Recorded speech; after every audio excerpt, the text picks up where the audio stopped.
Hello, everyone. All right. I hope everyone's well today on this Sunday. Oh, it looks as though. A bunch of people are already here. Wow, I'm sorry I'm late. Always off to a little bit of a late start on Sundays. Hello, Mrs. Webster. Hello. Nice to see you here. And just like say, made it through the door. Glad to see you. Thank you. And Aditya, I'm assuming this is my student. So, hey, just can't wait anymore. I'm so sorry. One question. Can't know from where to sing. Please tell me. So maybe it's not my student. I don't know. So, um, that's a really, really tough question. I don't know from where to sing. Please, are you referring to like a feeling of like we'll say placement? Are you referring to where you'd like to start with your singing? Like you don't know how to begin in your training? Um, yeah, so feel free to clarify a little bit for me. That would be great. Um, oh, wait. Hi, Karen. Congratulations on the great job you're doing on your channel. Thank you so much. I wanted to ask you if there is any exercise to improve the closure of the vocal folds, but without using twang. Oh, there are so many exercises you can use. Even just using like a hum. Mm, mm, That gets a really nice glottal closure, and it's gentle, but at the same time, it's very connected at the glottal level. There's so many different things that you can do. Even just doing like that every orange and ate the apple, those kinds of exercises that encourage a little bit of, we'll say, a glottal stroke at the onset. Those are great. And then you could just ate, ate the apple, a, get a little bit more clarity. But humming is really great too. And it gives you that feeling of energy, I guess you could say, sort of resonant energy in your body too. It keeps you to that. All right. I feel like I jumped into this really late, and then I was like, Harry didn't have time to mentally prepare. Oh, Ali, greetings from Spain. Okay, thank you so much, Val, and you're very welcome.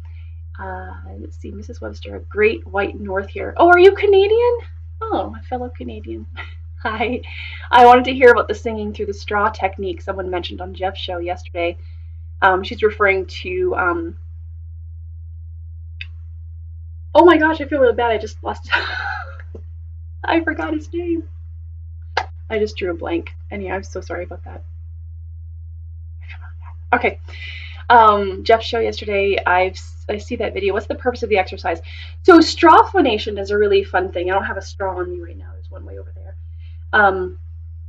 So what it basically does is it's a semi-occlusion. So it's a semi-occluded vocal tract exercise, and it creates this small little opening here with the mouth, and then it essentially, because the straw stretches out this way, it elongates the vocal tract. So it's actually going to change, we'll say, kind of the shape of the resonator tube. And then behind that partial closure, there's a buildup of breath pressure. And what happens is we get the breath pressures above the vocal folds start to get a little bit higher because the closure, right? And they start to come closer to matching the level of the pressures below the vocal folds. And when that happens, it makes it a lot easier for the vocal folds to vibrate, for them to vibrate efficiently. And according to Ingo Titze, Dr. Ingo Titze, when we're singing through a straw, essentially it kind of squares up the vocal folds so that I don't know how familiar you guys are with like the mucosal wave, right? The vocal folds, when they're vibrating, they have like this little wave-like action, and there are different parts of the vocal folds that touch at different points. And so we've got the top part, which is kind of, we'll call it sort of thin edge function, and then we've got the middle and the bottom part. And when we're doing straw phonation, it kind of, what Ingo Titze calls, squares them up. It squares up the vocal folds, and when that happens, it produces more of a, or it's conducive to more of, we'll say, a mixed voice. That's certainly a term that Ingo Titze has used, is the mixed voice. And it just basically, now they're not too heavy and they're not too light. It helps them kind of find a really nice balance. So it's just a really healthy way of encouraging healthy vocal fold vibration.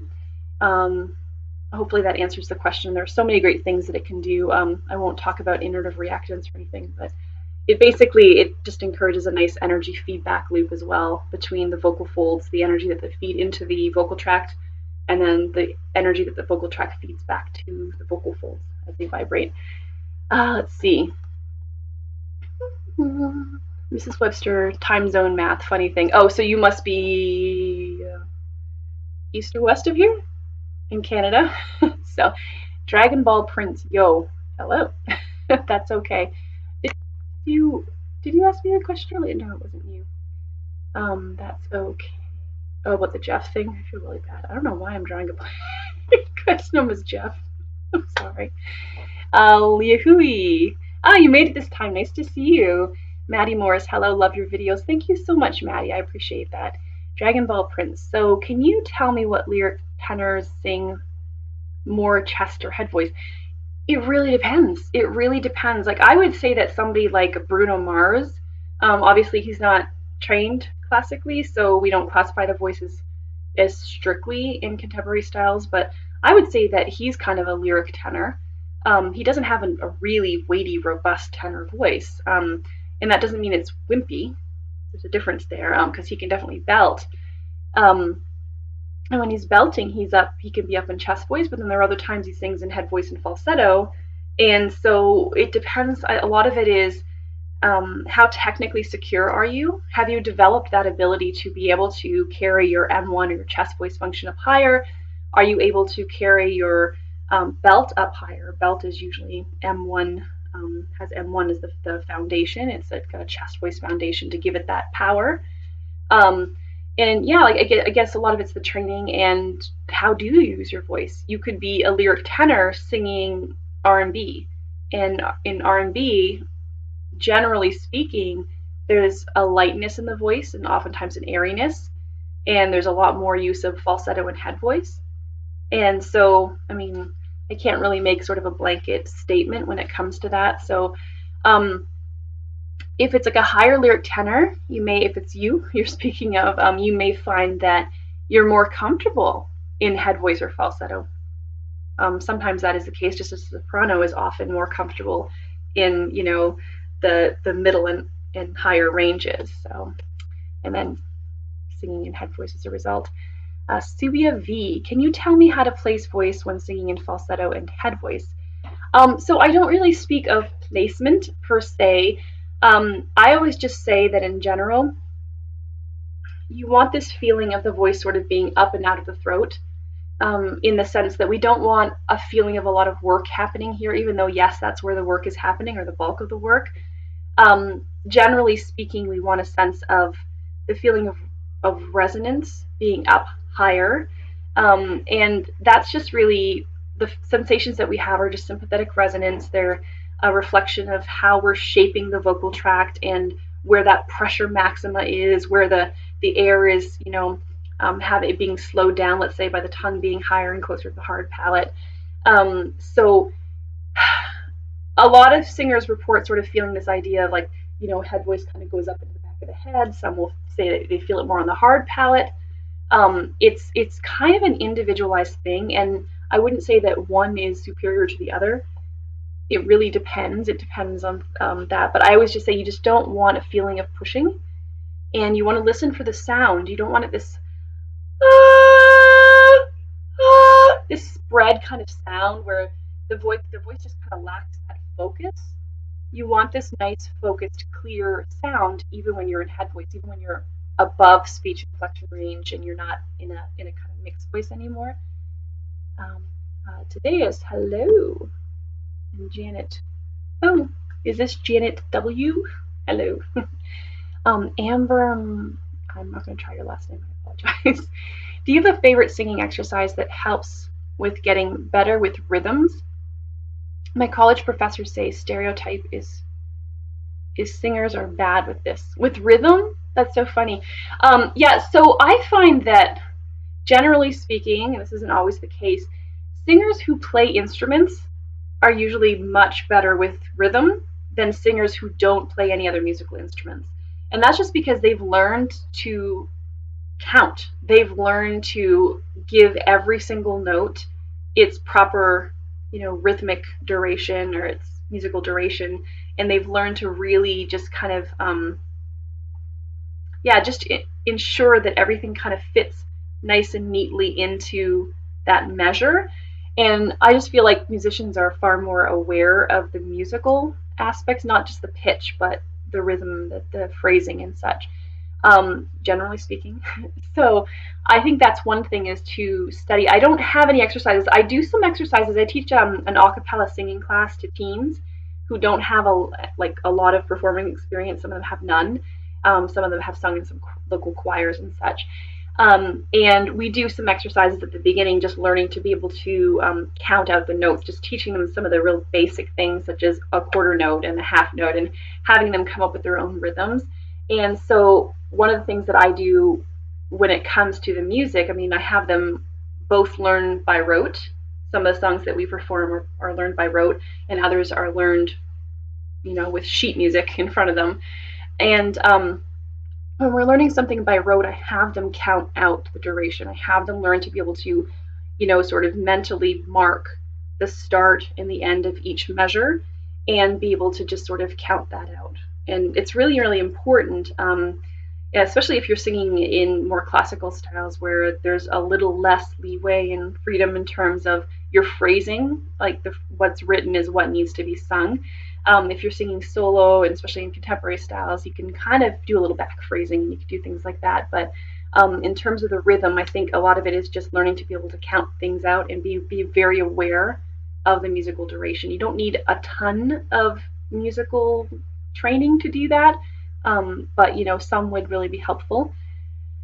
Let's see, Dragon Ball Prince, breathing exercises. I'm not sure what you want with breathing exercises. I have a whole series on breathing exercises. One is the Farinelli, which is that exercise, some of you have probably heard of this before, where you divide the breath cycle into 3 phases. The first is your inhalation phase, and that's evenly counted. It's evenly paced, there you go, over a given count. And then you have the middle phase where you're sort of suspending the breath. You're not breathing in and you're not breathing out, and you're leaving the glottis open, so you're not holding your breath, and you're leaving them. You can leave the mouth open if you need to, just to remind yourself not to breathe in at that time. And you're basically relying on the expansion of those ribs. You're relying on the intercostal muscles that elevate and expand those ribs, kind of pull them back this way, to ensure that nothing is kind of coming in or coming out in terms of the breath. And it's a very, very strange phase to be in, because we don't really suspend our breath like that, where we're not exhaling or inhaling. And then the third phase, evenly paced over the same count, would be the exhale phase, where you go from, I'll say, like a fuller lungs to emptier lungs in the same count. And I love that exercise because it teaches us to pace our breath. It builds up that coordination and that strength of those intercostal muscles to be able to keep the ribs partly expanded for at least part of the vocal phrase. And it gets us thinking about the breath, and it gets us thinking, I always kind of liken it to yogic breathing, where you're just you're counting through the breath, and that's what you're thinking about, and there's nothing else on your mind. You're not thinking about pitch, you're not thinking about phrasing, you're not thinking about, just all those little other elements, your tone and such. You're just thinking about breathing, and it's a great exercise for warming up. And of course, it doesn't stop there. You should always really connect anything that you're doing with the breath to phonation. So you always want to make sure that you're also adding sound to that at some point. And so I've got those exercises with the SZS and SZOZS, and you do each of those for 4 beats. Everything's all done in the same breath. So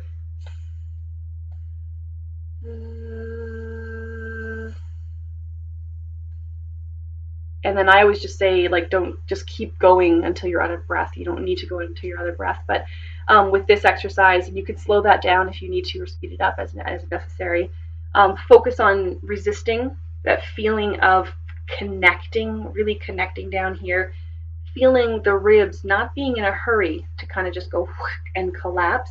I think that's really, really important. It's just feeling that connection below with the muscles. I would say the transverse and oblique muscles on the sides there especially. It's not You're not pushing the air out, you're kind of letting the air out, which is also, I think, an important distinction. And then the SEOZS.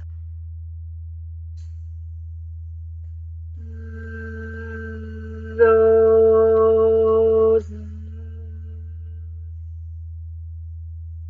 And then you can go faster or slower as you like. I'm still in the same breath. But yeah, so those are great because you're starting to connect the breath. And I have other exercises that are nice and challenging for the breath, like that. Z, Z, Z, Z. Whereas that part, that semi-occlusion, really helps us to feel that connectedness down here. It helps us to learn to sort of balance out the breath pressures and to properly energize your tones. So there you go. You have a few exercises there that can hopefully help with your breathing. I think, honestly, for a lot of singers, the key with the breath is awareness. So I think a lot of singers are very preoccupied with pitch. They're very preoccupied with tone, learning the lyrics, learning the melody, and they don't focus on having that feeling of constant breath, like having that the voice sort of floating on that steady stream. It's just sometimes not really at the forefront of their minds, and that's why sometimes focusing on an exercise where that's what the intended purpose is, to develop that coordination, just focusing almost solely on the breath, I think can be helpful for singers who tend to get overwhelmed with a lot of things going on. I should probably keep moving along here. Jeff Rilke, thank you. I couldn't think of his name. I don't know why. Sorry, Jeff. Sorry. Yeah, I have to send him an apology after this one. All right. Hi, Jean. Nice to see you here. Quieres Cortes? Hi, I love your channel. Thank you so much. Could you tell me what are the signs of progress in my or our voices?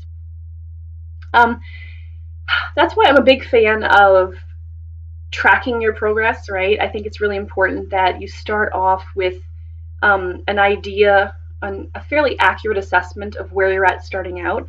And one of the things I always encourage singers to do is record themselves singing periodically. Even take a song that they want to sing and record it in a given key and keep that recording. Hold on to that, no matter how painful it might be to listen to. Hold on to that recording, and then doing some more training a month or two later, record yourself singing the exact same song in the same key, and then compare the two. So just being able to listen sort of objectively, I guess you can say, you're kind of listening sort of outside yourself, and it's not in real time as you're making the sound simultaneously. That can be really helpful for a lot of singers, is just listening and saying, okay, I can hear that my tone is better, or I can hear that those higher notes that I was really struggling with before, I can actually sing moderately well now, things like that. But I think, just generally speaking, how steady is your tone? And I'm going to be covering a lot of these in that series that I'm working on, how to assess your own voice. But how steady is your tone? Do you like your tone? And if not, what about your tone don't you like? And if so, what about your tone do you like? Are you able to sing the kinds of songs that you want to sing? And if not, why not? Just, is it pitch? Is it you don't have the agility? Whatever it might be, is it you can't sustain that tone because your breath just isn't connecting properly? I'm sorry, I'm having troubles focusing my head here. I feel like I just jumped right into this today. I need to do more mental preparation. All right, so what are the signs of progress? Yeah, so I would say, to make it even simpler, how's your pitch? Intonation. Is your intonation getting better? Are you able to sing more often than not with accurate pitch?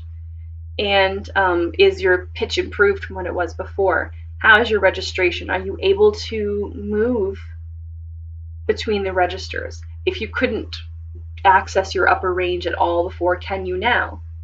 That's a huge sign of improvement. Whether it's completely developed or not is another story that may take a lot longer to get to. But I think again, if we listen back, and even if you take notes keep a journal, keep a little journal next to wherever it is that you practice, and write those things down. Like periodically assess your pitch. If you're working on a song that you could, you were able to sing this note, let's say last week, well, today I can, and that's great. So that means progress. And write that down, because you want to make sure that you're recognizing all of those little indicators of progress, which sometimes we kind of overlook. We tend to become very focused on the things that we can't do right now, rather than what we can do. So, sorry, I was just all over the place with that answer. Mrs. Webster, thank you.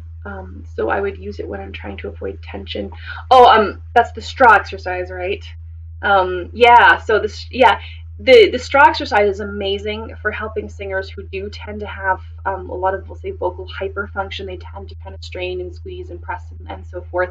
It really helps them to find a better balance. As I said, it sort of squares up the vocal folds, and so singers who tend to press will tend to get like a lot more weight, and kind of the bottom part of the vocal folds are kind of making more contact than the middle or upper parts.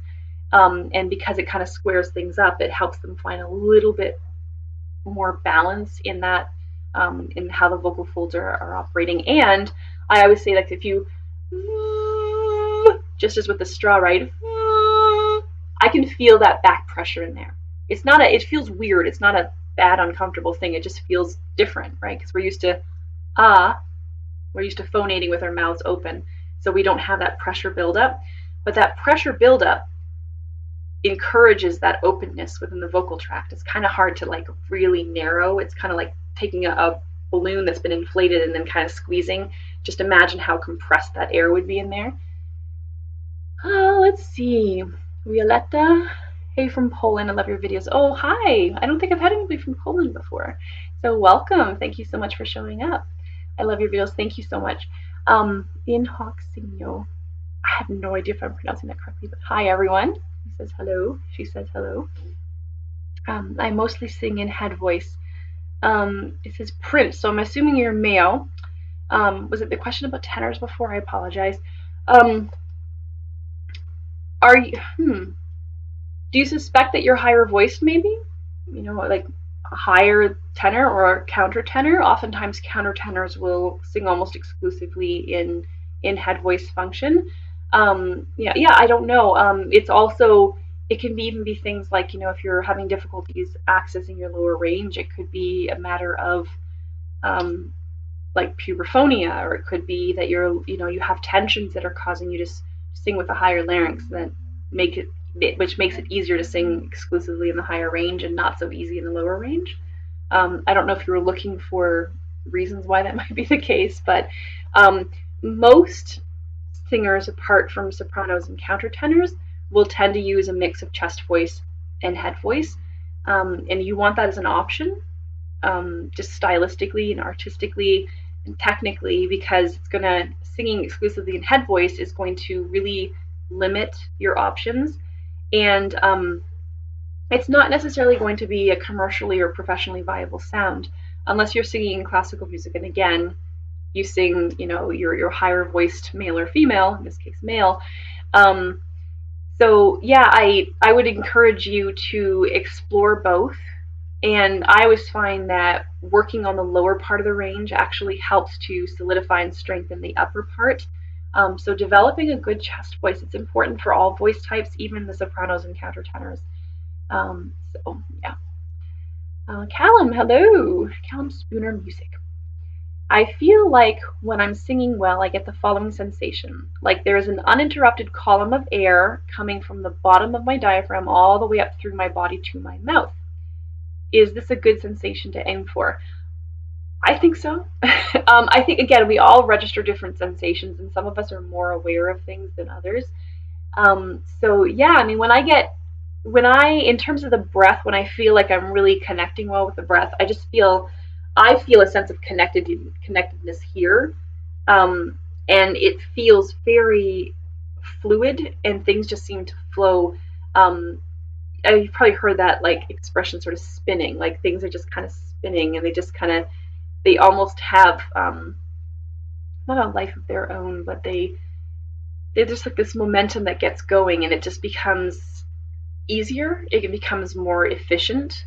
And that's when we generally know that we're connecting well with the breath, when it just seems to just kind of, even when we're singing intensely, it just seems to kind of flow. But yeah, that sensation of that uninterrupted column of air, stream of air, is really, I think, really important for singers. And again, some singers are just more aware kinesthetically, they're more focused on sensations, and other singers have a little bit of troubles really connecting that and really feeling those sensations. Dragon Ball, is Justin Timberlake a lyric tenor? I would say so, yeah. He doesn't have I would definitely say he's a tenor, and he has a lighter instrument, generally speaking. Yeah, I would say that he's a lyric tenor. Sorry, I'm trying.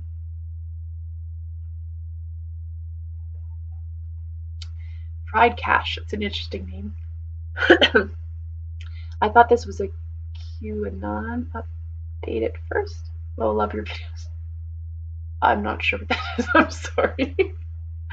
Jean, question. When using a tuner, I have noticed that my ahs go slightly flat from an ah or e.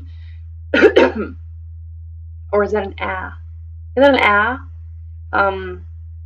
I would usually write it like a sort of digraph AE, sort of closer to the IPA, so I'm not sure if it's, but you're writing ah with an H. So let's say it's an ah to an E. You notice that your pitch goes slightly flat to an ah to an E. It could be in something how you're forming, or from ah to E, in something in how you're forming the E with your tongue. It's possible that, yeah, I'm not sure if it's a resonance thing that can kind of create the perception, but you're using a tuner, so it's a little bit more of a objective measurement, I guess. I don't know. I'm not sure. I'm assuming you're ah e. I'm not sure. It's got to be something in how you're forming that particular sound. Oftentimes E's go a little bit sharp because they're created with a little bit more arytenoid cartilage assistance with the closure. So I find sometimes it's the opposite, so I'm not really sure what's going on there, sorry. Christopher Barrow, the visual vocalist. Visual vocalist, I like that one. Can you tell us your view on falsetto, especially for males, in terms of building range? How important is it? Personally, I believe it's a foundation for the voice to lead, merge into. Yeah, I would tend to agree with that. I think that the challenge is when the singer doesn't learn to be able to transition from falsetto to head voice. But yeah, I always, with my male students, my allergies have been like really, really bad the last couple of weeks. Sorry. So yeah, so when I'm working with a new singer, I listen to them, and oftentimes the males will be really reluctant to let the voice kind of break or flip into falsetto. And the first lesson, especially, they're just a little self-conscious, and I'm just like, no, this is good. If your voice can access that falsetto, I don't care if it's head voice or falsetto. If you can access that upper range, if you can access it, that lighter coordination, then we can work with that. We can build from there. But if the singer just kind of keeps, I always say, hitting that pitch ceiling, just sort of hitting, because he can't allow the vocal folds to thin, he can't lighten, he can't access that upper range, then you can't do a whole lot with that, right? So I don't train. Oh my goodness, I am having troubles with names. Anthony Frisell. I know Anthony Frisell is a big proponent of using falsetto to help build the range. And of course, I don't know how much of the terminology is consistent with what a lot of us use, but I feel as though he's talking about falsetto in the sense that it's really thin edge. There's a little bit of there's less vocal effort, and there's maybe even a little gap in the glottis. That's how I would define falsetto. And I feel like that's how he defines it in his writing. Like if you read his Training Tenors book, he's a really big advocate for training falsetto and using that to help train the upper range. And so I would say it's a different coordination, so you can't stop there. I'm sorry, I'm just going all over the place. But yeah, I would say just the very fact that you can access that lighter mechanism, that upper register, is a huge step for a lot of singers. So if you can access that, then we can work with that. We can use it to build. I do use things like falsetto when I'm trying to help singers reduce some of the pressed phonation that they might have, that is making it really hard for them to sing with ease and comfort and beauty in the upper range. And that's typically how I would use falsetto. Violetta, best exercise setup for warming up before performance recording. So sorry about this. Oh gosh, I thought I was catching up. Sorry, I missed a bunch of stuff. Okay, I gotta keep moving. I'm so sorry. I moved the. All right. Best exercise setup for warming up. I think it depends on what you're singing and what your voice is like. I find what time of the day too for me. So I find humming can be really, really useful. Lip rolls, tongue trills, those kinds of exercises are great just because they kind of wake up the breath management system, and they use like the lighter edge, especially the tongue trills, lip trills, the thin edge function. They allow you to kind of just really go up and down really easily, not dragging up a lot of vocal weight. So it's really safe and healthy to do that right from out of the gate. And I usually start with that. I start with some light humming. And then for me, I have exercises that I do that set up my instrument for the different sounds that I'm going to be making. So if today I'm going to be singing musical theater, I'm going to be doing the nya nya nya nya nya nya nya nya nya, which gives me that really twangy sound, the ya ya ya, because then I'm going to be creating that lighter mix, which is how I'm going to do most of my singing. And then there's some belting in there, which is another thing altogether. If I'm singing singing a pop song or a rock song, I won't necessarily do that same twangy exercise. I might do the lip rolls and the hums and such to warm up, but and it depends on the time of the day, right? So some of us need a little more warm up than others, especially in the morning. But those are, I think, pretty good, safe exercises. They're pretty easy on the instrument for warming up, and yeah. Regarding Janet, regarding the straw, would you recommend a narrow one for its use as you described? Yes. The smaller the diameter, the more resistance you get, the more back pressure. But it depends on the individual. So some people do not do well, especially if they have a lot of pressing. They don't do well with the narrow diameter, the smaller ones, and they do better with something a little bit wider.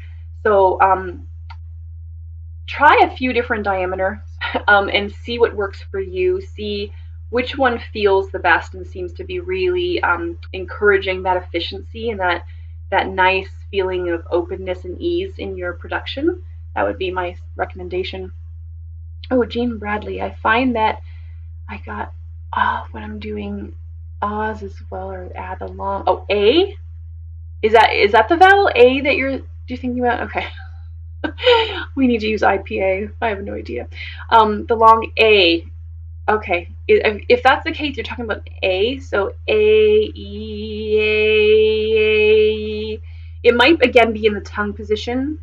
It might be in the tongue position. The E is definitely it's a close vowel, and the A is considered on the spectrum of close vowels. But I feel like a lot of singers feel like it's got more openness, and it tends to acoustically close off later, higher up in the scale than the E.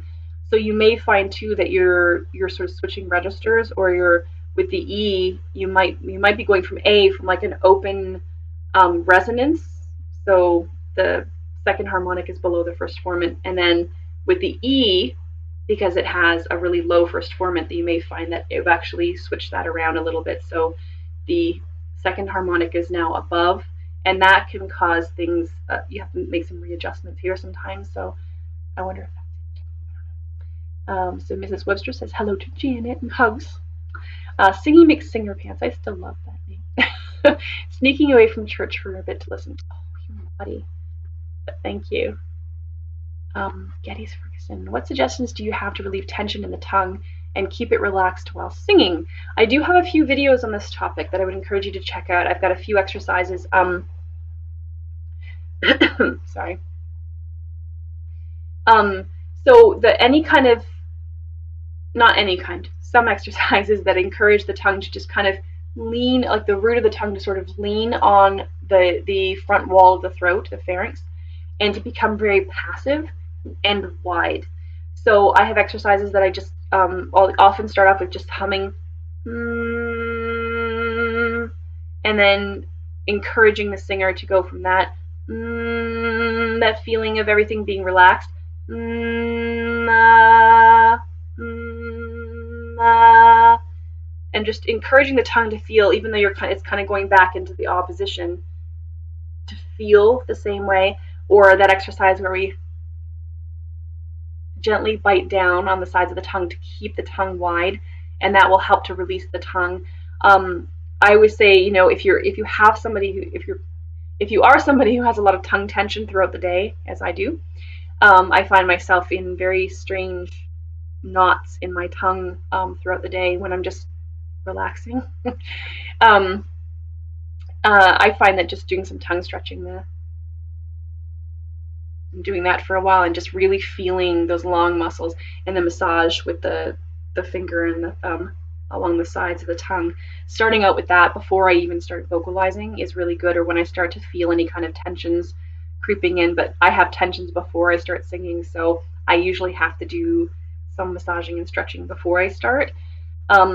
Yeah, and then of course learning to be able to get that tongue to behave appropriately and to use the right amount of tension when forming your speech sounds is obviously the long-term solution. Can you give me some tips for getting a vibrato? All right, so yeah, I don't ever teach vibrato directly. I do believe that when things are in balance in your voice, the vibrato will come out. I've seen this time and time and time again with my students. When they get the right amount of vocal effort, when they get a nice release inside the throat, when they get a good balanced connection with the breath, they tend to start to notice this little shimmering vibrato that starts to appear. And sometimes it'll appear on one or two notes in a certain part of the range. And then over time, as they continue to balance out all of those notes around that, it sort of fans out and they start to get vibrato on all the notes. But the big thing with vibrato is balance. It's making sure that you're balancing the breath with the efforts here, balancing the efforts here with the breath. Encouraging the right shapes of the vocal tract, just making sure that the tongue is behaving appropriately, making sure that you're giving space where you need space for the pitch, for the vowel, for the register. Agility, that's the other thing I was going to say too, is making sure that you're not weighing your voice down too much, because you want to have vocal effort, you want to have a good amount of effort in here so you can actually hear the vibrato, but you don't want to be weighing the voice down. And so one of the exercises that I do to help encourage vibrato to appear, to help encourage its appearance, is agility exercises, just getting the voice moving and not getting stuck and rigid at any point, because I think that the biggest hindrance, I think, to vibrato, apart from just a lack of balance in general, is just rigidity, which is also partly a lack of balance. All right, hope that helps. Let's see. Thank you. Can you tell us some exercises for doing dynamics? The only exercise I ever really work on as an exercise for dynamics is the messa di voce, which is where you crescendo and decrescendo on the same note. My allergies are so bad. Sorry. But just doing like that.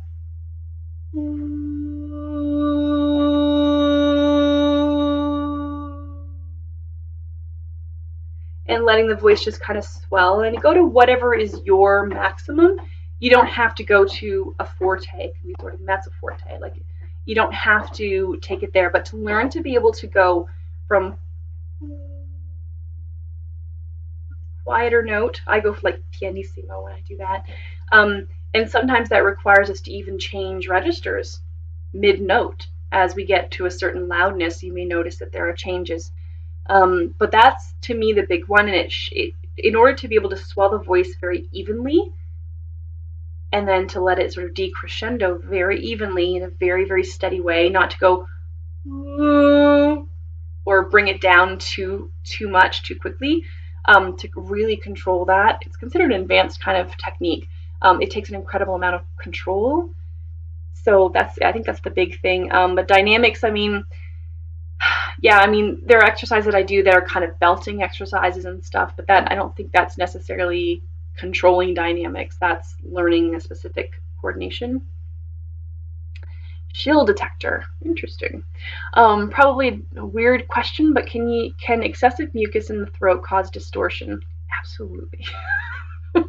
So I complain about this a lot, but I have like really bad allergies all year round. I take medications for it all year round, and it helps, but it doesn't get rid of all the symptoms. And I have chronic postnasal drip, and I get a lot of gunk on my vocal folds, a lot of mucus and such, especially in mornings. Mornings are very rough for me when I have to lead worship in the mornings. Very, very, very rough for me because it takes forever to warm up and to just kind of loosen things and get things out of me. But yeah, I think it can cause a little bit of distortion because you get the mucus on the vocal folds, which can cause them to, excuse me, like that, right? There's a little distortion in my voice. It can cause them to kind of even vibrate at sort of a different rate if there's a little bit more mucus on like one side or something. So yeah, finding it hard to vocalize the ah without distortion, sometimes sounding dual tone.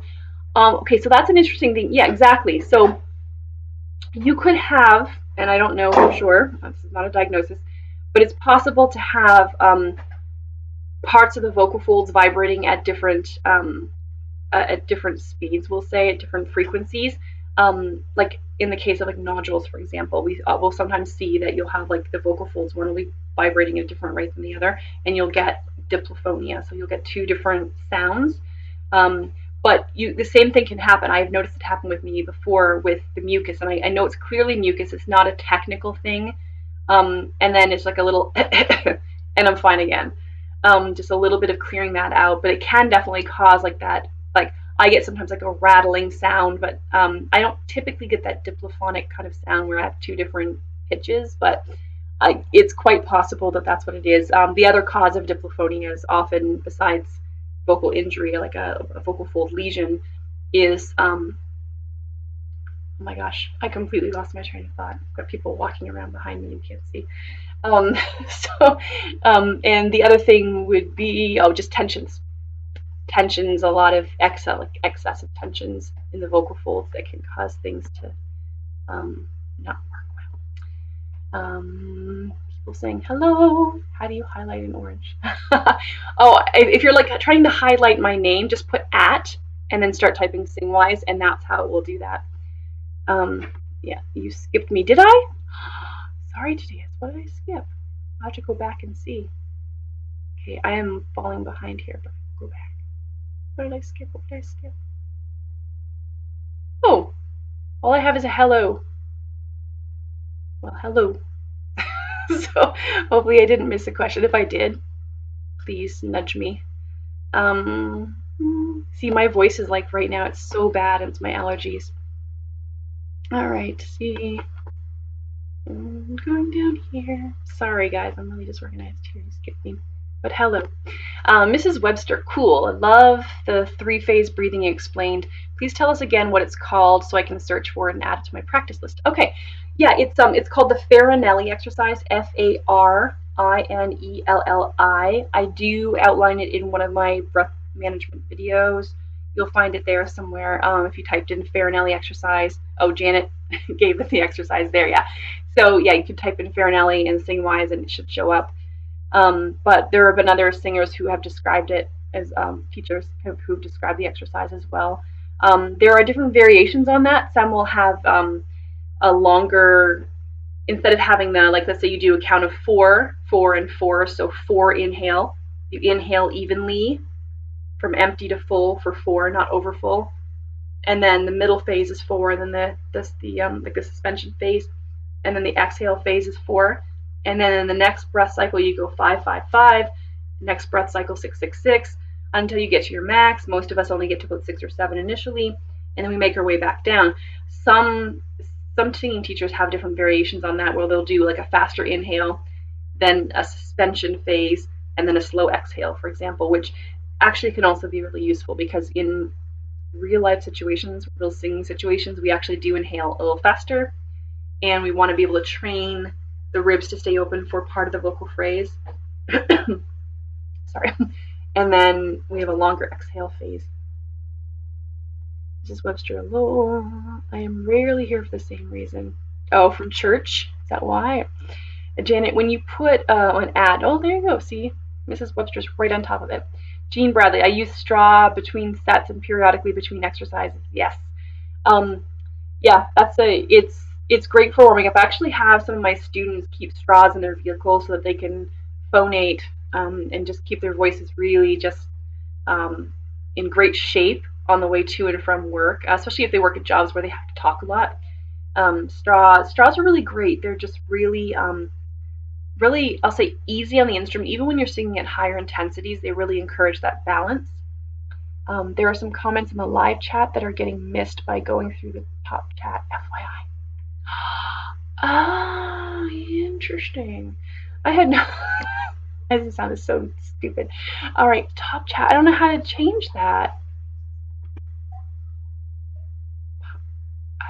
I don't know how to change that. That's really interesting. Live chat. I wonder why it was set to that. I didn't change anything. So sorry. All right, I don't even know where I'm going to be able to begin with that. Shannon Coates, hello. Great explanation of the SOVT, semi-occluded vocal tract, is useful. Yes, except for the fact that my head is just not working today. Okay, singing mixed singer pants. In 2013 study called Thyroarytenoid and Cricothyroid Activity in Vocal Register Control by the University of Iowa, it showed that the thyroarytenoid muscle was only dominant during the bottom 4 notes. There have been so many different theories on this. And it's so funny. It's one of those things that we still do not understand. Voice scientists who've been studying this for decades still don't fully understand what happens. I have a doctor friend in Canada who's convinced that the TAs start to become dominant again in the more extreme upper range. He hasn't supported this yet, but he's just got these theories, and it's so funny. It's like, and this is somebody who studies voice, and I still find it amazing, and it partly because we can't really get in there and take a really good look at how the voice functions. I mean, we can use stroboscopy and we can use MRIs and what have you, but there's still so much that we don't understand about this remarkable instrument of ours. Yeah, and then I remember Singing Success. I remember Brett Manning coming out with this. I don't know if he did it as a diagram, but I know I came up with a diagram in response to that. But where it was sort of like you've got this rectangle, and I don't know if this is backwards for you or not. It's divided in half, so you've got your lower notes here, where it's like the TA is most dominant in the bottom, and then as you keep moving up the scale, it becomes less and less dominant, and the CTs become increasingly dominant until you get to the extreme upper range, where it's like the TAs are completely released. And it always kind of made sense to me, even though some people felt like it wasn't really accurate in terms of how it is, because they're always providing that sort of antagonism. But at the same time, I mean, I've read research that suggests that falsetto, for example, the TAs are sort of dormant. They're just sitting there waiting around until their turn to play again. I don't know. I'm sorry, I'm not going to go back to all those other questions because I don't know what I've missed, and it's so hard in this little tiny box to read everything. So feel free to ask your question again from here on out, and I'll do my best. Singy mixed singer pants. So with twang, I can't sing those bottom 4 notes. I think you mentioned this in Jeff Rolka's live stream.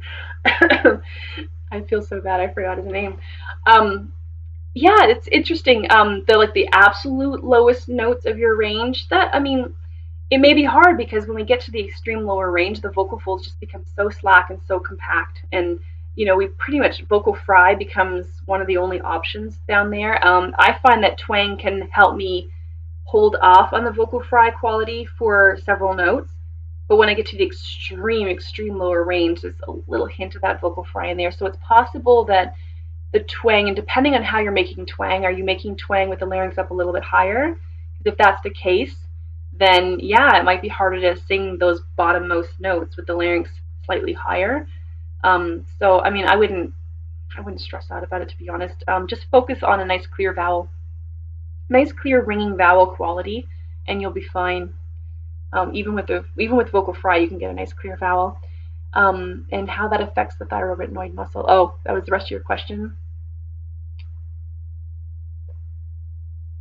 I'm so sorry. Like I said, my allergies have been so bad the last couple weeks. Aside, finally. And ma'am, is there a problem facing these days? I'm feeling that my singing from heartbeat, because I'm trying to focus on the breath, but the heartbeat comes and I lose all my support. Oh, are you talking about like just sort of nervousness? And losing the ability to just connect with your breath because you're nervous? I'm not sure. It doesn't sound like it's a performance, but I'm sorry, it's not really clear. Oh, another one. Do we have to push our stomach outside while making notes, or do we have to allow it to come in? So yeah, you don't want to ever be pushing out. When we inhale, there's a natural expansion that happens, right? We create this this vacuum basically in the chest cavity, right? The diaphragm comes down, it creates a vacuum. Air comes in, right? The lungs expand. The diaphragm's lower, so it pushes down a little bit on the abdominal cavity, right? And that causes the contents of the abdomen to kind of displace a little bit, and they go out, and as the diaphragm descends, then the lower ribs, they expand, right? So there's going to be outward expansion. We need that, right? But as we start to expel the air, right, we don't need all that expansion. It's not serving any purpose at all. So the lungs are starting to deflate, the diaphragm is starting to move up, the ribs can come in a little bit, and when the diaphragm moves up, the abdominal contents, they're not as displaced, I guess you can say. And so at some point, we also have to allow that everything to come back in, right? Because the diaphragm has to ascend again in order for us to be able to take the next breath. We have to allow that. The whole purpose of breathing for singing is not to completely override natural function. We have to make adjustments for the demands of singing, right? We have heightened demands in singing. We have longer phrases. We have longer notes that we're sustaining. We're singing at higher phonation frequencies. There's the need, especially in classical singing, to resonate the voice more effectively. So we have to, generally speaking, sing more loudly than we speak. But we don't completely override what's natural and how our body naturally does things.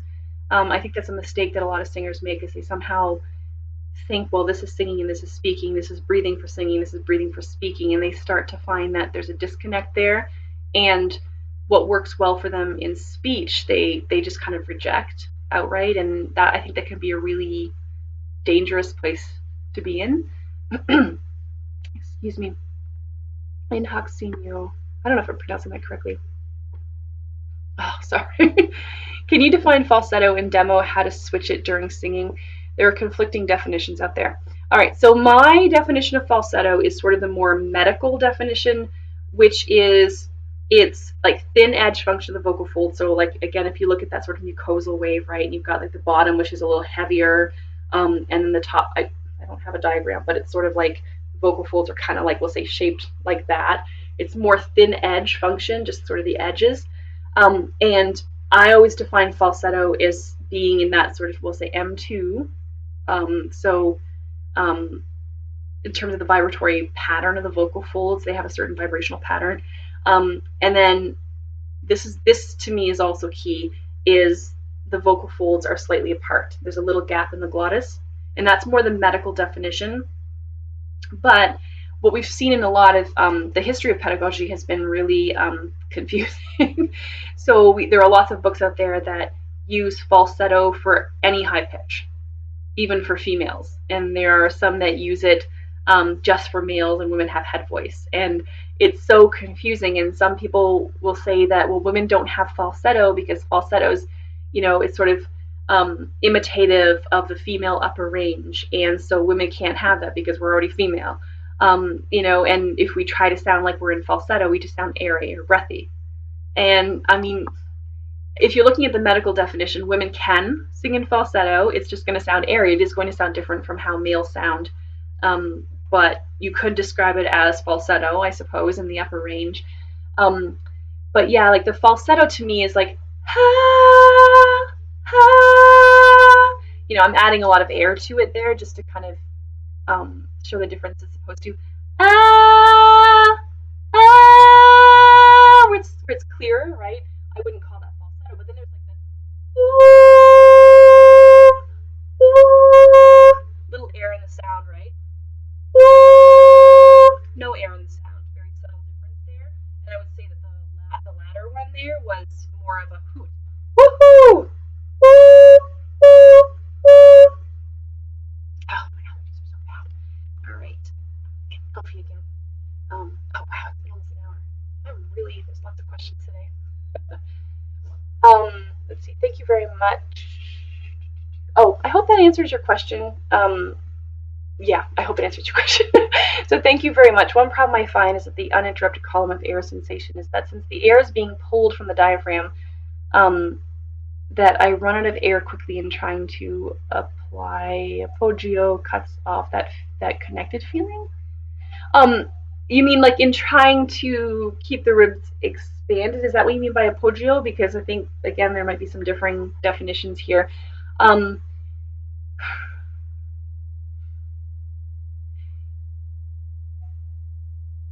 not sure. I'm trying to figure out what you're asking. I'm sorry. Thank you very much. Obviously, physiologically speaking, the air isn't being pulled from the diaphragm, right? The diaphragm it's got that sort of natural recoil factor, right? And the ribs kind of come in, and that helps to kind of compress the chest cavity a little bit, which encourages the air to come out. But the vocal folds, just generally speaking, take what they need. Yeah, I'm not sure what you mean by appoggio cuts it off. I don't know if it's that you're trying too hard to keep that rib expansion, which is I think a mistake that a lot of singers make when they're thinking in terms of appoggio, is they feel like they have to keep those ribs out at all costs, and it can cause them to not get the right balance with the breath and the vocal effort, we'll say the glottal effort. So sorry. So I wonder if that's I feel so bad that it was set to something different. I feel really bad. I wonder if I've missed a lot of questions in the past. All right. I guess in other words, trying to consciously control my breath leads me to strain. Then don't try to consciously control it. I mean, honestly, I think some people do better by just imagining the sound as being steady and consistent, and focusing on other aspects of their technique, focusing on how they're shaping the vocal tract, focusing on just thinking in terms of steadiness, but not thinking so much what they're doing down here. I feel like, just drawing attention sometimes to the breath is counterproductive. And so like when I'm working with students, I don't always talk about the breath. Some of them need a lot of breath work, and some of them need a lot of attention paid to it, and specific attention and exercises and such. And then some singers, I just let it be, either because it's working effectively or because I want to tackle that indirectly through I'm going to take some other routes to get there. So if it's causing you to completely lose balance and become strained, then the way that you're thinking about the breath is not productive, and you're better off just turning your attention to something else. Another question, while going high, where do you have to project our voice? Backwards or forwards? Because backwardness causes me to reduce the nasality and gives a limitation to my vocals. Again, I don't encourage people to place their voices actively, but generally speaking, we don't want the feeling of a lot of work happening here, is all I'll say. How we experience that resonance is going to be depending on how the vocal tract is shaped, how open, wide is the pharynx, how high is the tongue, how low is the jaw, and for all practical, it's going to feel different from person to person, but it may also feel different from pitch to pitch, song to song, depending on the style that you're singing. I don't know. I don't feel like I feel for when I'm using certain techniques, like the ya, that exercise, right? I feel it right here on the like sort of behind the alveolar ridge, and I feel like if I want to maintain that exact same coordination and sound, I can do that, and I'll generally feel things staying about the same place in terms of how I experience the sensations of resonance. I am not actively aiming to have it there. I'm instead focusing on the sound. I'm focusing on the vowel staying the same, the loudness staying the same. I'm focusing on consistency. And but if I switch vowels, it's going to be a different sensation. I'm going to feel it back or forward. So yeah, don't get too hung up in that. I mean, do what feels right and sounds right, is the big thing. But like I said before, some people will feel like head voice is back here, and some people will feel like it's like right here. And I wouldn't say that either is necessarily better than the other. One's not necessarily wrong and one's correct.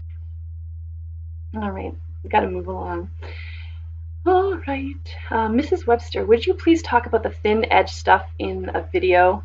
Yeah, we could do that. Definitely. Would you like to delve into that topic, but don't want to take up all your time now? Yeah. I actually, on my Patreon page, I talked about a recent webinar that Dr. Ingo Titze conducted on semi-occluded vocal tract phonations exercises. Sorry. And I used some screenshots from that webinar in there to talk about it, and I showed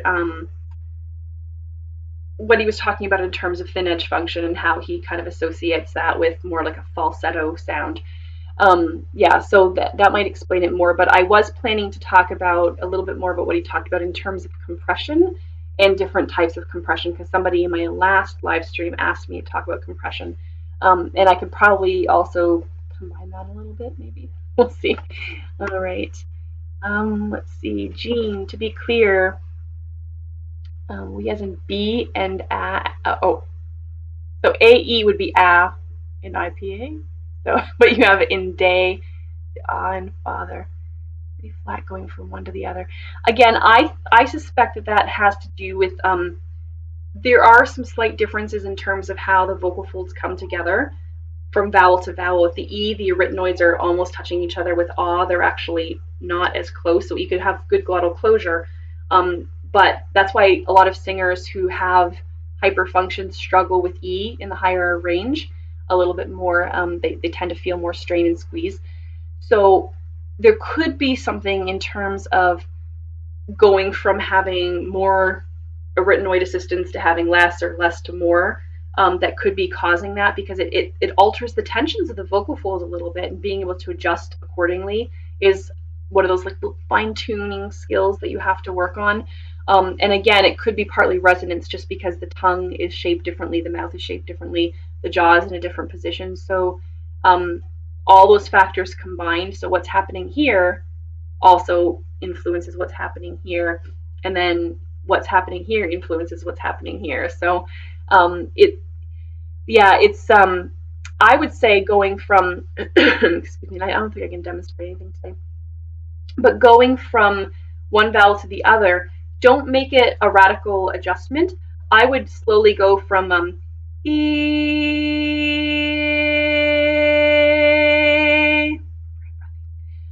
but make it like a real slow, like draw that out over a couple measures, and slowly move from the E to that A sound, just really slowly, and stop before you get to the point where the changes are too radical. But you may find that helps you a little bit with the intonation. Michael Geller, hello. I know I have to message you. All right. F4, G4, A4, B4. How do I develop mezzo forte dynamics in my middle range in M1 mix? The ability to vary volume without having to fully belt. You know that ya exercise that I talked about in the favorite exercise video with the teacher, 7 questions for singing teachers? That exercise, honestly, that's my favorite one, because again, the focus is on this bright, twangy ah sound, and on keeping the levels really consistent, and the twang kind of helps to keep things connected. And then just focusing your attention on the ah and keeping the vowel the same, keeping the loudness the same, is going to develop that. Because I stay, when I do that, I stay in my M1 coordination for as long as I can, and I've been able to, over time, be able to increase the pitches at which I'm able to stay in that M1 coordination without getting louder, without having to really dig into the sound to hold on to M1. So I would just do that. Hi, Rachel. Nice to see you. Interesting discussion. Oh, thank you. The visual vocalist. I love your videos. I have to go check them out. I haven't seen them, so now you've got me all curious. Mrs. Webster, geez, I was going to ask how to get rid of the vibrato. Oh, okay. Most people want the vibrato. Okay. I reported this last week. I was the only one who had vibrato sound, so I re-recorded concentrating on a blank sound to match the team.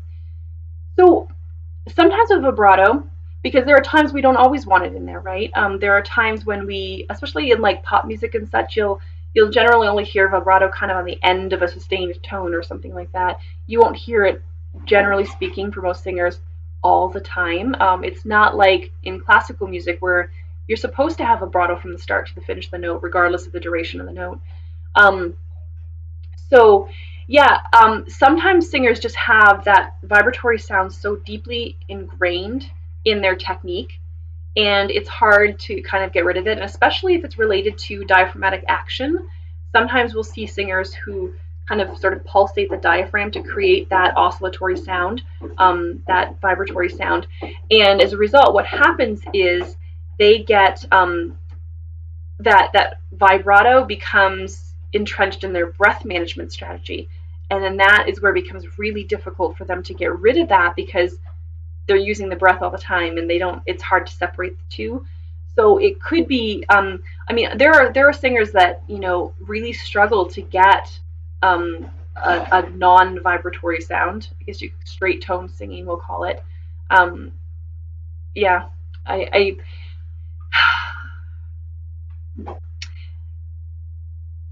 I'm trying to figure out a good suggestion without, like, I haven't really heard you sing, so I'm not really sure what is at the root of that. And again, sometimes it's up here. It's how we hear music in our heads. If we hear music with vibrato, we're generally going to create it with such. But yeah, just thinking straight tone sometimes is enough for a lot of singers to kind of get rid of that. But really looking at the breath, because that could be a big part of it. It doesn't work around A, B. Well, you have to work at it, honestly. Keeping in M1, and I think honestly, depending on your voice type, because I think we're not really sure with your voice type exactly yet. It may, I'm not going to say unrealistic, but it may be unrealistic for you at this time to keep the level down to that, sort of moderate loudness on those pitches, and so that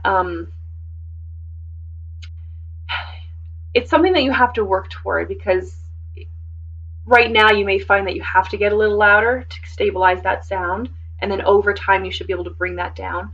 But for a guy, generally speaking, to be in M1 quieter at an A4 or B4 you're not going to see that kind of that skillfulness in a lot of singers. You may see it in some, but I think yeah, it forces me to belt, basically. Yeah, exactly, because at some point the vocal tract starts to shorten. At some point you either have to let the voice turn over, acoustically speaking, and that would be another thing too, that if you were working with me, not just kind of chatting with me online, but if you're working with me one-on-one, I would be teaching you how to acoustically close off the voice and sing in closed voice voce chiusa above a certain point where you could stay in M1 theoretically, but not be pushing your voice to the point where the vocal tract keeps shortening and shortening and shortening and shortening.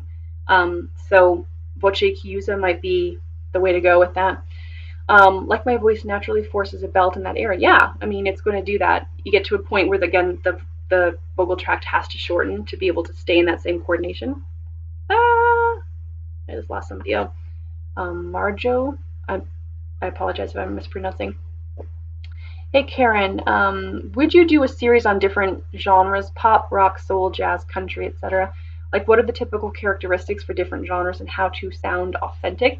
Yeah, that's actually a great idea. I've never actually thought to do that. That's great. And I would probably enlist the help of some other singers who sing in those styles and specialize in those styles. Like Kate Baker, for example, is a jazz. She's been in the series, the 7 Questions for Singing Teacher series, and she is still touring professionally as a jazz singer and really specializes in jazz. She teaches other styles as well, but that's her specialization. And that would be somebody to ask, I think, for that. And taking a singer who does rock, like a Daniel Formiga or somebody like that.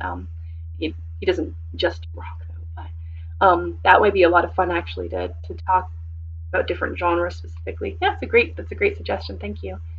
Um, Chalupa, I don't know if I pronounced that, but thank you for the heart.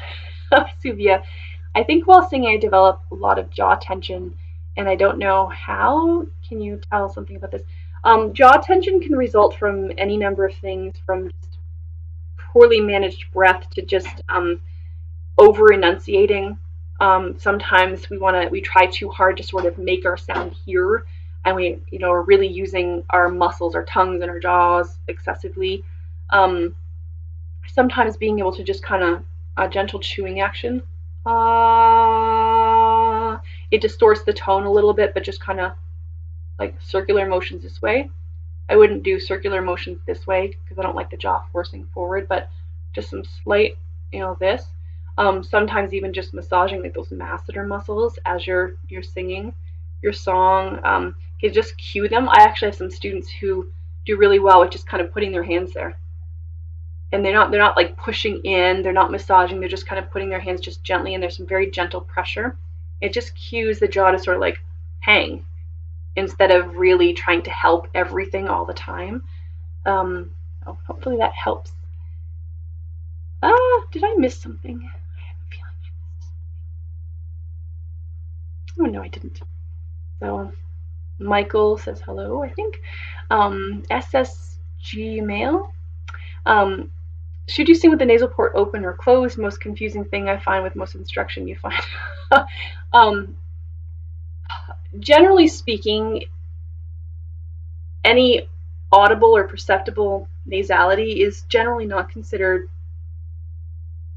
I won't say an acceptable performance timbre, but generally speaking, we don't want to hear a lot of nasality in the sound. But at the same time, there are differing opinions about that. I mean, in one of the videos, a couple of videos ago, Christopher David Mitchell, he was suggesting sort of like, yeah, open up that nasal port 15%, not enough to make it sound honky and nasalized, but just to kind of release some of the tone and to release some of the pressure in the vocal tract. And it's true, it does, and that's why we train sometimes on those nasal continuants and humming and NG sounds and things like that, opening up the nasal port to help us cross the registers and such, and that can give us a lot of it can just help us a lot in developing that. But it comes at a price, I think, with the nasal port open, because you get a thinner sound. You do get the brightness, which we tend to feel more as well. When it's here, we tend to feel that sense of resonance more, so we think it's right, and we think that our voices, will say, projecting better, but in actuality it's not translating that way to the listener. It will sound thinner because now we're losing some of those oral formants. The formants are the resonance frequencies of the vocal tract, and so we'll gain what are called like nasal formants, but we'll lose or diminish the oral formants, which represent some of the warmer sounds, and the pharyngeal ones. We don't tend to lose those, but so yeah, I mean, there's so many different opinions, and I think sometimes it's okay to have a little bit of nasal resonance in our sounds to color the tone a certain way. I just don't think it's like generally what we want to be doing all the time. But yeah, I don't know. Some singers feel like there should be just a little bit of nasal port opening all the time, and I think it depends on what you're singing. I don't think you want that in classical music, but in contemporary styles, maybe. Depends on how it sounds. NG exercises. Oh, there you go. Opens the port. Some teachers suggest keeping it open. Some other. Well, what I just said. I should have just read ahead. Should be completely closed, in which case, not sure the purpose of the NG exercise. Yeah, so the NG exercise, to me, I use the NG to help cue the tongue root to get it forward up against the front wall of the pharynx. Get that tongue up a little bit higher, so we're not going and pulling it back and over flattening, stuffing the larynx down in the process. I use it to get that ringing kind of quality. So yeah, I think it can cue us to that ringing kind of quality. Yeah, Mrs. Webster. Yeah, today is type it again. She didn't see your question because of the settings. So sorry. Angel Box. Oh wow. Okay, there's still lots of questions. Do you draw abdomen in or press breath against chest, as suggested by Lily Lehman for appoggio? So yeah, there are even different ways of teaching appoggio, aren't there? That's where it's so confusing.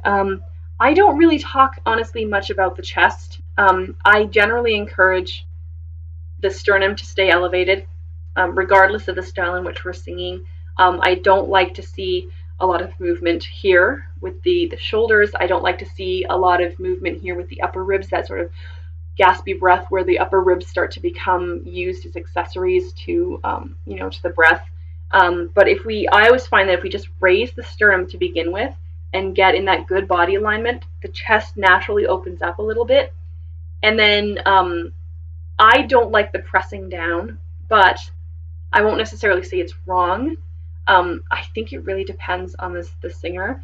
I have seen some students who press down because they're actually not getting low enough breath.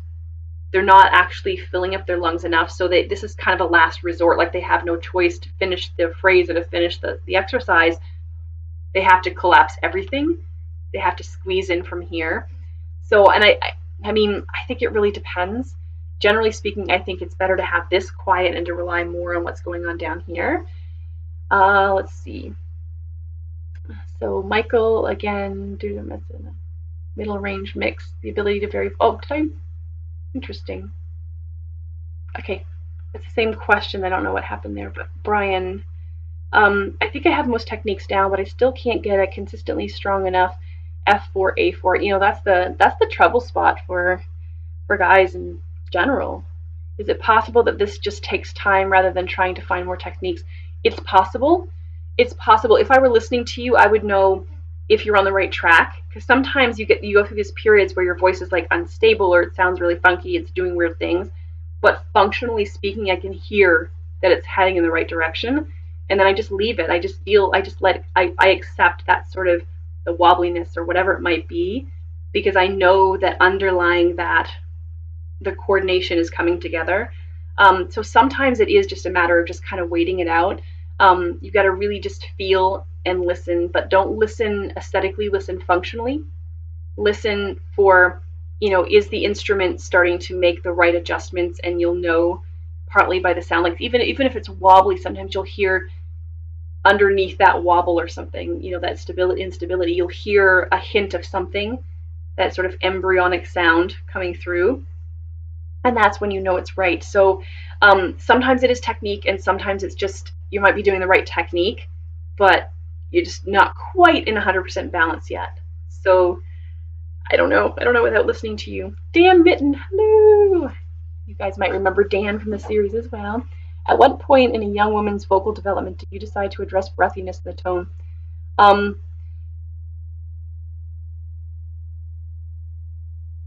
So I work almost exclusively with adults. So if I'm working with adults, I address it right away. But I address it in different ways, I just, depending on the student's needs. I do sometimes work with younger girls who are kind of, just early teens, so kind of just in the midst of puberty. And I don't always address it. I kind of play it by ear. Is it a technical issue or is it a puberty issue? Because there's that mutational chink that sometimes we get, that little gap in the back of the vocal folds that they can't really get rid of because things are just developing at different rates and such. So I would not, I would just kind of listen, and I would try out a few different exercises to see if we could energize the sound differently. But there's also the whole, I find for breathiness, a lot of it's up here for us. I was a chronically breathy singer, and so much of it was up here. It was how I thought of myself and the noise that I was imposing upon people. And because singing is so personal, just being terrified of showing that part of myself, I almost feel like crying. Singing was very, very hard for me early on. Just the terror of letting other people hear me. I had a bad experience when I was younger, and we'll get into all that detail right now. But you know, it really affected how I thought about my voice and thought about how whether or not I should allow people to listen to me. And there was a lot of guarding of my sound. And so sometimes you have to play psychologist. Sometimes you have to get to the root of, you know, is this a technical issue that can be resolved? Is this more of an emotional, psychological issue? Is it a puberty issue? So that's the long and short of it, and mostly the long, so I apologize. But yeah, I address it as soon as I can. AM. All right, guys, I'm probably going to have to wrap up. We're going on an hour and a half. All right, anybody watching this after the fact can just like play this in like 1.5 speed or 2 times the speed. AM, I'm not even going to try the last name. Hi, so I did a musical theater production where I really struggled with vocal strain. Can you give me any immediate remedies for this other than resting? I mean, resting is great, but things like just humming. I think Mark Baxter outlined a little exercise that he does for relieving vocal strain, especially after you've got some vocal fold swelling, you've had a really bad gig, rough night. And just it's like that really light humming, the softest hum you can do, and just kind of sustaining that for a long time. Things like that that you can do to sort of massage the vocal folds can be really beneficial. Thanks, you're welcome.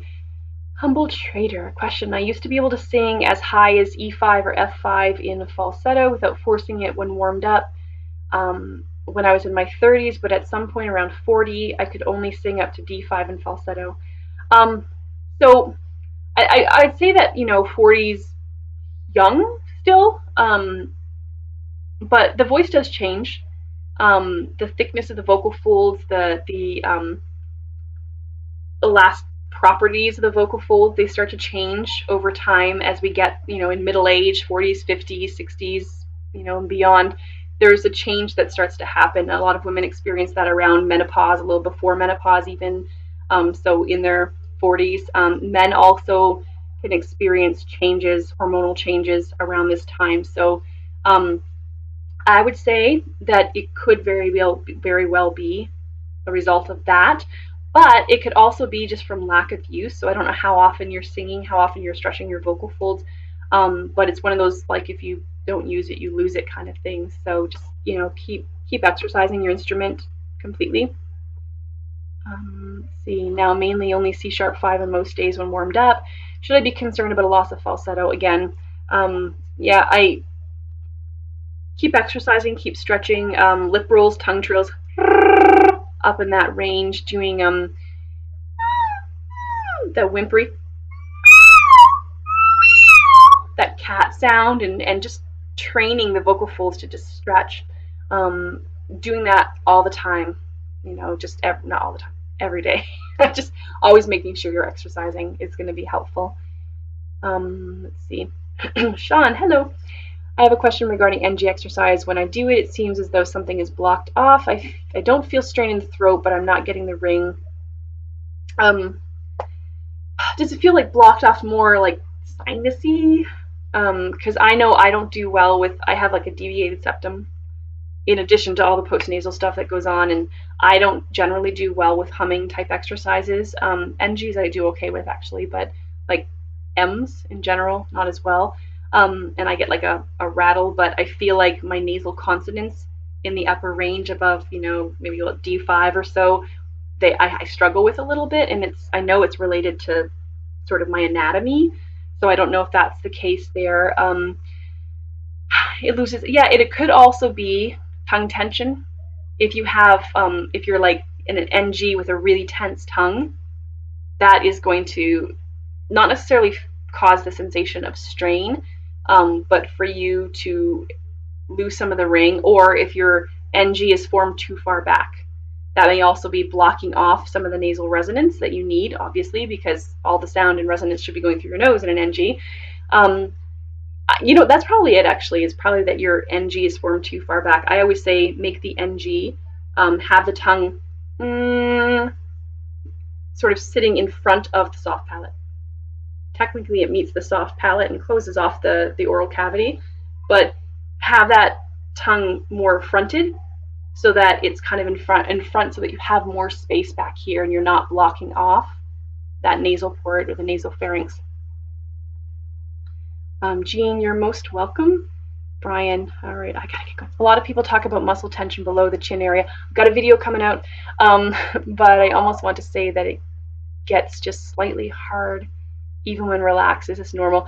That's a sign of tensions, and it could be a number of things, which I'm going to get into in this video, including postural things, body alignment, tension in here. If you have a head forward posture, like the vast majority of the population, that can actually indirectly cause these muscles here to become shortened and weakened over time, and that can cause us to have tensions in here just chronically, even when we're not using our voices. Like, should there be hardness? So no, there shouldn't be hardness. It should be relatively supple. As I'm talking, I'm feeling a sense of work because the muscles here, these suprahyoid muscles, make up the floor of the mouth, and they're connected to the base of the tongue, and they're related to tongue movement and jaw movement. And so every time we're moving our jaws and our tongues, especially to articulate different sounds, you're going to feel a sense of work happening. Like they're moving, they have to work, right? So there's a slight contraction, but they shouldn't feel rigid, and they shouldn't be pushing down really, really hard. You shouldn't feel a lot of pressure in here. A little bit, yeah, a little bit of movement as I'm talking. That feels completely normal, but still relatively supple, which is how it should be. You should be able to get that same thing. Try breathing in and out through your mouth or nose with your thumb, just gently putting pressure on that area, and see if you have tensions, if it feels tight there. In which case, I've got some exercises that I'm going to include in this video, which hopefully will come out in the next day or two, that will show you what you can do to help stretch that. Excuse me. NG exercises force me to pull chest. Interesting. Oftentimes the NG exercises are used to help register transitions. Unable to access my mixed voice, so I typically do lighter hums. Yeah, that's interesting. So there must be something in how you're producing that sound. I don't know if it was you who mentioned that you feel like a sense of it blocking off, so it could be tongue tension. I don't know. Janelle Porter, hi Karen, this is the first time I've been able to catch you live, however late it is. It's very late. I've been going for an hour and a half. And I do need to finish off. Got some other meetings to go to today. All right. See, Mrs. Webster, welcome. Thank you for welcoming her. Is there a time at which a singer can no longer improve their sound or technique? I don't think so. I've worked with some singers who are in their 70s, and it's been kind of like a bucket list thing for them to learn how to sing, and they're finally retired, and they finally have, the freedom and the time to do this, and they just start learning to sing, and they may not progress as quickly as a younger singer might, but they still make improvement, and it's yeah, I mean, they can still work on their technique. I think anybody can work on their technique. It just may be a slightly uphill battle for some singers as we get older, but it doesn't mean we can't pursue it. And excuse me. And I mean, just for the love of singing, if you want to do it, if you love to do it, just do it. Don't let anything stop you, including age. Let's see. I think she's wrapping up, but I'm going to send all the questions not addressed so she can have them. Thank you. Oh, thank you so much. I should just make you an admin on here or something. That's very, very helpful. Thank you. And then, I can, or everybody can email me questions if I missed something, or save them for the next live stream next month. But yeah, if you email me your questions too, then I can email you back the answers. That would be great. But thank you so much, Mrs. Webster. I appreciate that.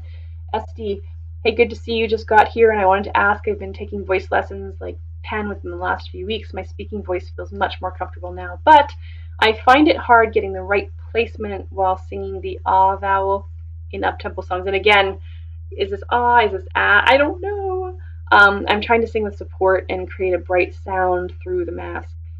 So again, I don't know without hearing you what's going on there, but don't think in terms of placement, just think in terms of get a clear idea in your head of the vowel that you're wanting to sing. Get a clear idea of how it should sound in terms of the tone for the pitch and for the register and for the dynamics, for how loud it is. and go with that, and your voice will generally figure things out. I think some singers just overthinking, and it causes them to experience a lot of imbalances. More and more, I find myself, as much as I'm a voice geek, as much as I'm a nerd, and I'm very very interested in voice technique. More and more, I'm finding myself leaning more toward this idea of just developing that clear mental concept of the tone in our heads, and just trusting that our bodies will do it. Like, trusting. It's not that I don't prescribe exercises for certain skills and techniques and such, but I think sometimes we just really try to override what's natural and what our bodies know how to do already, and that just makes it an uphill battle unnecessarily. Like, as in, like, I will always love you.